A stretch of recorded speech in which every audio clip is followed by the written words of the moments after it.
Tân Hoa Xã tối 9 tháng 7 đưa tin, số người thiệt mạng trong vụ cháy nhà máy giày tại thành phố Tấn Giang, tỉnh Phúc Kiến, Trung Quốc đã tăng lên 28 người.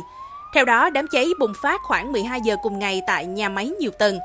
Đài truyền hình Trung ương Trung Quốc CCTV cho biết, một số người mắc kẹt trên mái khi lửa bao trùm tòa nhà, khói đèn dày đặc bốc cao.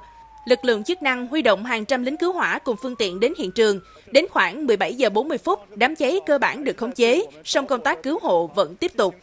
Điều tra ban đầu xác định, lửa xuất phát từ tầng trệt, nhiều vật liệu sản xuất giày và chất kết dính dễ cháy khiến ngọn lửa lan nhanh, tạo mùi nồng và gây kích ứng mắt. Sau vụ việc, Chủ tịch Trung Quốc Tập Cận Bình yêu cầu khẩn trương tìm kiếm người mất tích, hỗ trợ gia đình nạn nhân, sớm làm rõ nguyên nhân và xử lý nghiêm những người chịu trách nhiệm.